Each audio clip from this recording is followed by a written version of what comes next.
اس میں سے معدنیات نکال سکتا ہو تو ایسی بہادری جو ہے وہ اسے مرد کہلاتی ہے۔ عظیم مقصد کی خاطر جو آگے بڑھے، چھوٹے چھوٹے مقاصد نہیں ہیں کہ زندگی ملی ہے کہ ہم اس میں کھا پی لیں، کھانے پینے کا صرف بندوبست کر لیں اور بس جی لیں، اپنی زندگی جو ہے وہ گزار لیں، بلکہ وہ کسی عظیم مقصد کی خاطر اپنی زندگی کو جو ہے وہ ہمیشہ کی زندگی کے اندر تبدیل کرنے کے لیے ایک عظیم مقصد کو جو ہے وہ اپناتے ہیں، تو ان کو ہم مرد جو ہے وہ کہہ سکتے ہیں۔ بے باک ہے، بے باک، بے خوف، بادشاہ وقت کے سامنے جو ہے وہ سچ کہہ دیتے ہیں، کسی سے نہیں ڈرتے، سچی بات کہنے میں کسی سے نہیں ڈرتے، تو لہٰذا وہ ہے عاشق۔ عشق جو ہے وہ کوئی آسان چیز نہیں ہے، ٹھیک ہے؟ یہ عشق نہیں آسان، بس اتنا سمجھ لیجئے ایک آگ کا دریا ہے اور ڈوب کے جانا ہے۔ تو عشق جو ہے وہ امتحانوں سے لبریز ہے، عشق کے اندر کٹھن جو ہیں وہ باتیں ہیں کہ عشق کے اندر معاملات عشق کو پانے کے لیے، منزل کو حصول کے لیے انسان کو بڑی کڑی محنت اور جدوجہد جو ہے وہ کرنا پڑتی ہے۔ تو یہ ہے ارادے کی پختگی، ارادے کی پختگی اب اس کی ڈیفینیشن کے اندر شامل ہے۔ بیٹا اکثر اوقات ہوتا یہ ہے کہ جب انسان کسی کام کا، کسی جو ہے وہ بات کا عزم کرتا ہے، ارادہ کرتا ہے، تو پھر کیا ہوتا ہے کہ پھر زمانے کی سختیوں سے گھبرا کر وہ اپنے عزم سے، اپنی منزل سے پیچھے ہٹ جاتا ہے۔ لیکن کچھ لوگ ایسے ہوتے ہیں کہ جو زمانے کی سختیوں سے گھبراتے نہیں، بلکہ وہ کیا کرتے ہیں کہ وہ اپنے راستے پر جو ہے وہ ایک بھرپور طریقے سے، مضبوطی کے ساتھ، استحکام کے ساتھ آگے بڑھتے رہتے ہیں اور کہتے ہیں کہ زمانہ کرے چاہے لاکھوں ستم، مگر تیرا دامن نہ چھوڑیں گے ہم۔ تو وہ لوگ جو ہیں وہ بیٹا وہ زندگی کے اندر مرد جو ہے وہ کہلاتے ہیں۔ علامہ محمد اقبال نے ارشاد فرمایا تھا، ناز ہے تجھے بدلا ہے زمانے نے، مرد وہ ہیں جو زمانے کو بدل دیتے ہیں۔ تو یہ جو ہیں، یہ سب سے پہلا پوائنٹ ہمارا جو تھا وہ اس میں مرد کو جو ہے وہ ڈیفینیشن کرنا، اس کو آپ مختلف پیراگراف بنا کر جو ہے وہ کر سکتے ہیں۔ میں نے شعر بول دیا تھا، یہ عشق نہیں آسان، بس اتنا سمجھ لیجئے ایک آگ کا دریا ہے اور ڈوب کے جانا ہے۔ عشق اور مردانگی بیٹا، میں نے ابھی بولا کہ عشق میں انسان کو جو ہے وہ بڑی مشکلات سہنا پڑتی ہیں۔ عشق میں یونس کو مچھلی کے پیٹ میں رہنا پڑتا ہے، عشق میں موسیٰ علیہ السلام کو فرعون سے لڑنا پڑتا ہے، عشق میں یوسف کو مصر کے بازار میں بکنا پڑتا ہے، عشق میں ابراہیم کو آگ میں چھلانگ لگانا پڑتی ہے، عشق میں اسماعیل کو گلے پر چھری چلوانا پڑتی ہے، عشق میں محمد الرسول اللہ صلی اللہ علیہ وسلم کو طائف میں پتھر کھانا پڑتے ہیں، عشق میں امام علی مقام علیہ السلام کو سارا کنبہ اللہ کی راہ میں قربان کرنا پڑتا ہے۔ تو بیٹا عشق بڑی مشکل جو ہے وہ ایک ڈگر ہے، بڑی مشکل جو ہے وہ ایک راستہ ہے، اور وہی اس پر چل سکتا ہے کہ جو اپنے ارادے کے اندر جو ہے وہ پختگی رکھتا ہو کہ یہ ایک آگ کا دریا ہے اور ڈوب کے جانا ہے۔ حدیث قدسی میں اللہ تبارک و تعالیٰ بیٹا ارشاد فرماتے ہیں،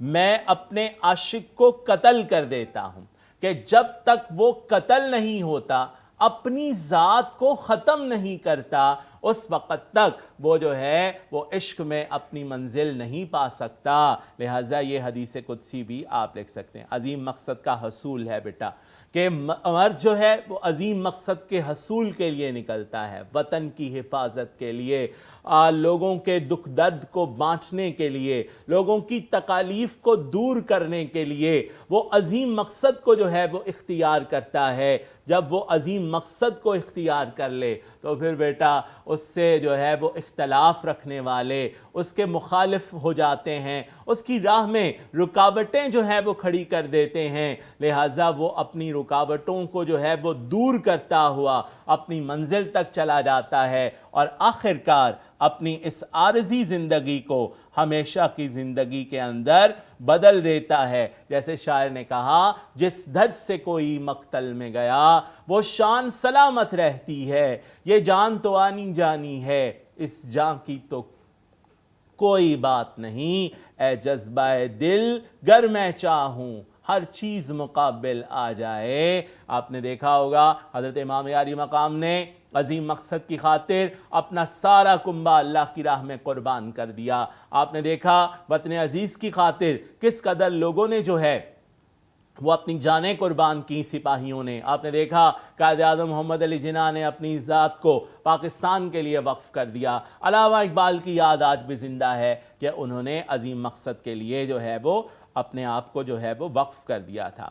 اردو شاعری میں تصوف سے اب جو ہے وہ اس کو لیں گے، مادی زندگی سے قطع تعلقی جو ہے وہ مرد اختیار کر لیتا ہے۔ ٹھیک ہے بیٹا، کام مردوں کے کیا ہیں؟ مادی زندگی سے قطع تعلق ہو جانا، اس زندگی سے جو ہے وہ مادیت کی زندگی کو جو ہے وہ چھوڑ دینا اور صرف اللہ تبارک و تعالیٰ کی ذات کے جو ہے وہ یاد اپنے دل کے اندر بسا لینا، دل سے تمام دنیا کی خواہشات کو ختم کر کے دل کو جب پاک کیا جاتا ہے تو اللہ تبارک و تعالیٰ کا عرش جو ہے وہ دل بن جاتا ہے۔ ٹھیک ہے بیٹا، یہ تھا پہلا شعر۔ اب ہمارے پاس جو ہے وہ دوسرا شعر ہے، کہتا ہے موت کیا آ کے فقیروں سے تجھے لینا ہے، مرنے سے آگے ہی یہ لوگ تو مر جاتے ہیں۔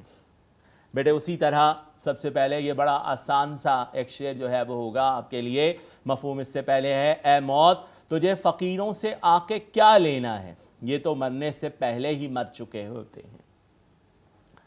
ٹھیک ہے، تشریح کے اہم نکات میں سب سے پہلے موت ہے۔ موت ایک اٹل حقیقت ہے۔ آپ جانتے ہیں کل نفس ذائقۃ الموت، قرآن مجید میں ارشاد ہے ہر ذی روح نے موت کا ذائقہ چکھنا ہے، کوئی ایسا نہیں۔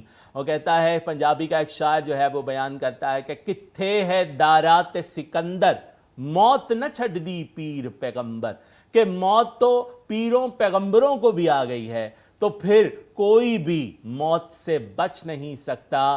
ہر کسی جاندار کو جو ہے وہ موت کا، ہر کسی روح والے کو موت کا ذائقہ جو ہے وہ چکھنا ہے۔ موت جو ہے وہ کس کا نام ہے؟ اس دنیاوی زندگی کے خاتمے کے بعد جب انسان اپنی دائمی زندگی کی منزل کی طرف نکلتا ہے تو وہ لمحہ جو ہے وہ موت کا ہے۔ بیٹا کہا جاتا ہے کہ موت کی دو اقسام ہیں، دو اقسام۔ ایک جو ہے وہ طبعی موت ہے۔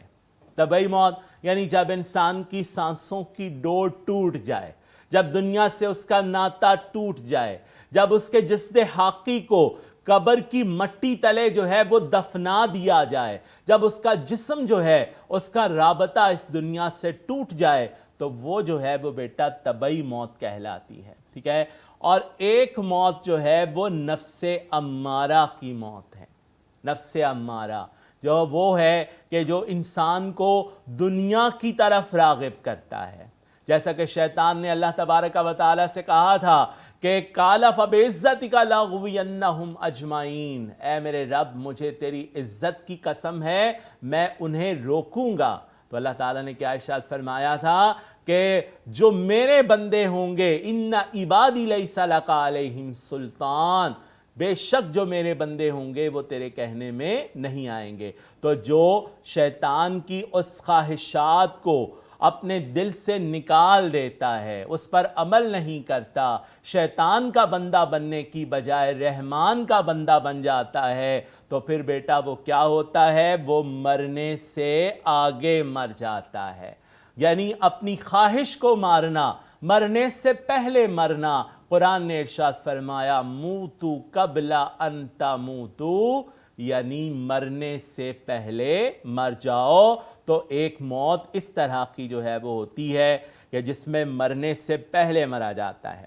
اب بیٹا اس کو اور زیادہ مزید آپ ڈیفائن کرنے کے لیے امیر اور غریب کی موت ہے کہ آپ لے سکتے ہیں امیر کے پاس چونکہ جائیداد ہے، پیسہ ہے، اس کے پاس دولت کے انبار ہیں، بڑا گھر ہے، لہٰذا وہ موت جو ہے وہ اس کے لیے بالکل تیار نہیں ہوتا۔ لیکن ایک غریب ہے جس کے پاس کچھ نہیں، نہ مال و زر ہے، نہ پیسہ ہے، نہ جائیداد ہے، کچھ بھی نہیں ہے، رشتے ناتے بھی اس کے ساتھ تعاون نہیں کرتے، تو ایسے شخص کے لیے موت جو ہے وہ ایک خوشی کا باعث ہوتی ہے کہ اس دنیا سے اس کا ناتا ہمیشہ سے تک ٹوٹ جائے گا، اور اس درد بھری دنیا سے وہ جو ہے وہ رخصت ہو جائے گا۔ جیسے غالب نے کہا تھا، قید حیات تو بند غم اصل میں دونوں ایک ہیں، موت سے پہلے آدمی غم سے نجات پائے کیوں کہ موت غموں سے نجات کا ایک ذریعہ ہے، لہٰذا غریب اسے دل سے لگاتے ہیں اور خوشی خوشی اسے قبول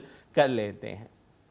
موت کی تیاری، اس کے اندر ایک اور پوائنٹ ہے کہ بیٹا کچھ لوگ ایسے ہوتے ہیں جو ساری زندگی دنیاوی کاموں میں لگے رہتے ہیں، اپنے مقصد حیات کو نہیں پاتے، اپنی جو ہے وہ فرائض سے پہلو تہی کرتے ہیں، حقوق العباد کو پورا نہیں کرتے۔ ایسے لوگ موت سے ڈرتے رہتے ہیں، لیکن جن لوگوں نے موت کی تیاری کر رکھی ہے، جن لوگوں نے اپنے آپ کو راہ الہ پر چلایا ہے، جو صراط مستقیم پر چلتے رہے، حقوق العباد کی ادائیگی کر لی ہے، جو دوسروں کو جو ہے وہ ان کا احساس کرتے رہے، ایسے لوگ موت سے کبھی ڈرتے نہیں ہیں۔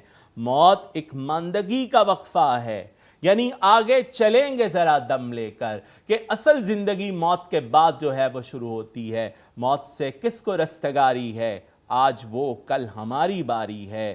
بیٹا اسی کے اندر ایک پہلو جو ہے وہ ہم فقر کا لیں گے۔ اس نے کہا تھا فقیر، اب فقیر جو ہے وہ بیٹا فقر سے لفظ نکلا ہے، اور فقر میں 3 الفاظ ہیں، فے، کاف اور رے، ٹھیک ہے؟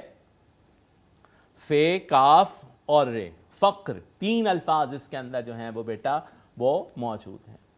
فے سے مراد ہے فاقہ، کاف سے مراد ہے قناعت، اور رے سے مراد ہے رضائے الہی۔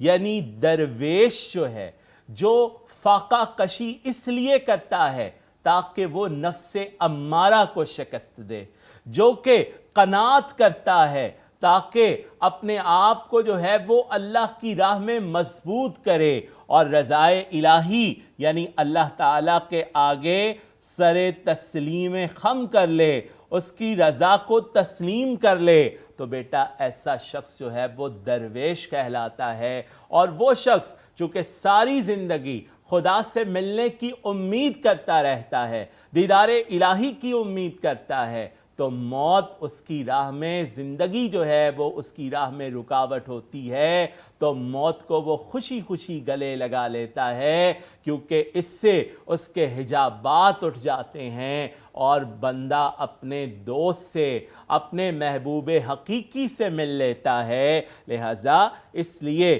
فقیر درویش کو کہا کہ اے موت، کیا آکے تجھے ایسے لوگوں سے لینا ہے کہ وہ تو پہلے ہی مرنے کے لیے تیار ہیں کہ یہ زندگی کی بات ختم ہو اور وہ اپنے محبوب حقیقی سے مل لیں۔ سمجھو پہلے ہی سے دنیا کو مسافر خانہ، جیو اس طرح کہ مرنا تمہیں دشوار نہ ہو۔ ٹھیک ہے بیٹا، یہ کچھ چیزیں لکھی ہیں، یہ آپ کوٹیشن کے طور پر اس شعر کی تشریح کے لیے استعمال کر سکتے ہیں۔ آج کے لیکچر کا آخری شعر ہے، دید و دید جو ہو جائے غنیمت سمجھو، جو شرد ورنہ ہم اہل نظر جاتے ہیں، کہ ہم تو جا رہے ہیں۔ مفہوم اس کا ہوگا، اس عارضی زندگی میں اپنوں سے وصل میسر رہے تو غنیمت ہے، ورنہ زندگی تو ناپائیدار ہے۔ ٹھیک ہے، زندگی ناپائیدار ہے۔ اہم نکات شرر کی اس کے اندر جو ہے وہ مثال دی، یعنی شاعر نے جو ہے وہ اس کے اندر مثال دے کر جو ہے وہ ہمیں سمجھایا ہے۔ مثالوں سے جو ہے وہ بڑی اچھی بات ہمیں سمجھ میں آ جاتی ہے۔ اس میں سب سے پہلے شرر ہے، یعنی چنگاری۔ چنگاری جب نکلتی ہے تو اس وقت بیٹا اس کا شعلہ جو ہے وہ پھڑکتا ہے، اور جب وہ بجھنے لگتی ہے تو وہ پھر ایک دفعہ جو ہے وہ پھڑکتی ہے، یعنی 2 مرتبہ وہ اپنے وجود کا اعلان کرتی ہے۔ بالکل اسی طرح انسان بھی 2 مرتبہ اس کے وجود کا، اس کے آنے کا، اس کے ہونے کا اعلان ہوتا ہے۔ ایک جب وہ پیدا ہوتا ہے تو سب لوگوں کو اطلاع کی جاتی ہے، لوگ جشن مناتے ہیں، خوشیاں مناتے ہیں، اور دوسرا جب وہ مر جاتا ہے تو پھر سب کو اطلاع کی جاتی ہے، اس کے جنازے کے لیے لوگ اکٹھے ہوتے ہیں۔ درمیانی زندگی وہ کیسے گزارتا ہے وہ کسی کو معلوم نہیں، لیکن شاعر نے شرر سے کہا یہ سمجھانے کے لیے کہ درمیانی زندگی اتنی مختصر ہے کہ جیسے آتے ہوئے اذاں ہوئی، جاتے ہوئے نماز، کہ جیسے اذان اور نماز کے درمیان کا وقفہ ہے، بالکل اتنا سا مختصر سا وقفہ انسان جو ہے وہ اس دنیا کے اندر لے کر آتا ہے اور کہتا ہے کمر باندھے ہوئے چلنے کو یہاں سب یار بیٹھے ہیں، بہت آگے گئے باقی جو ہیں تیار بیٹھے ہیں۔ بیٹا اس کے اندر عارضی زندگی کے بارے میں جو ہے وہ بات کی گئی کہ زندگی جو ہے وہ عارضی ہے، یہ تو آپ کو سمجھ میں آ گیا ہوگا کہ مختصر سی زندگی کی بات کی گئی ہے، یہ مختصر عرصہ ہے، اس کے بعد جو ہے وہ اصل زندگی شروع ہوگی۔ حدیث مبارکہ میں دوست احباب سے روابط قطع تعلق کرنے والا جنت میں داخل نہیں ہوگا۔ ہم زندگی کے اندر ایک دوسرے سے اختلافات بنتے ہیں، ہم قطع تعلق کر لیتے ہیں، تو شاعر نے کہا قطع تعلق نہیں بلکہ دید و دید جو ہو جائے کہ ایک دوسرے سے ملنا، ملاقات کرنا، بیٹھنا، سلوک اتفاق سے رہنا، اس مختصر سی زندگی میں اگر یہی مل جائے تو کافی ہے، قطع تعلق کی اس مختصر سی زندگی کے اندر گنجائش نہیں ہے۔ یہی ہمیں حدیث مبارکہ میں بھی ہے۔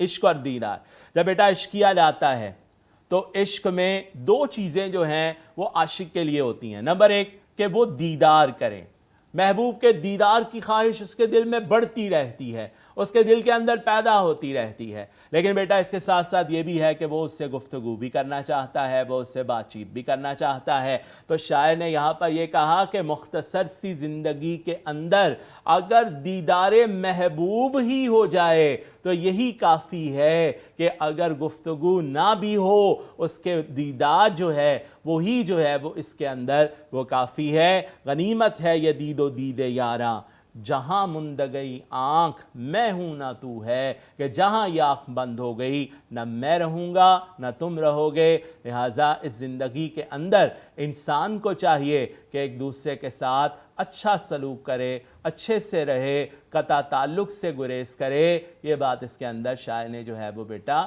بیان کی ہے۔ آج کے لیکچر میں ہم نے غزل نمبر 1 کے پہلے 3 اشعار جو ہیں وہ تشریح کیے ہیں۔ امید ہے آپ کو سمجھ آئی ہوگی۔ اگلے لیکچر تک کے لیے اجازت دیجیے۔ اللہ حافظ، السلام علیکم۔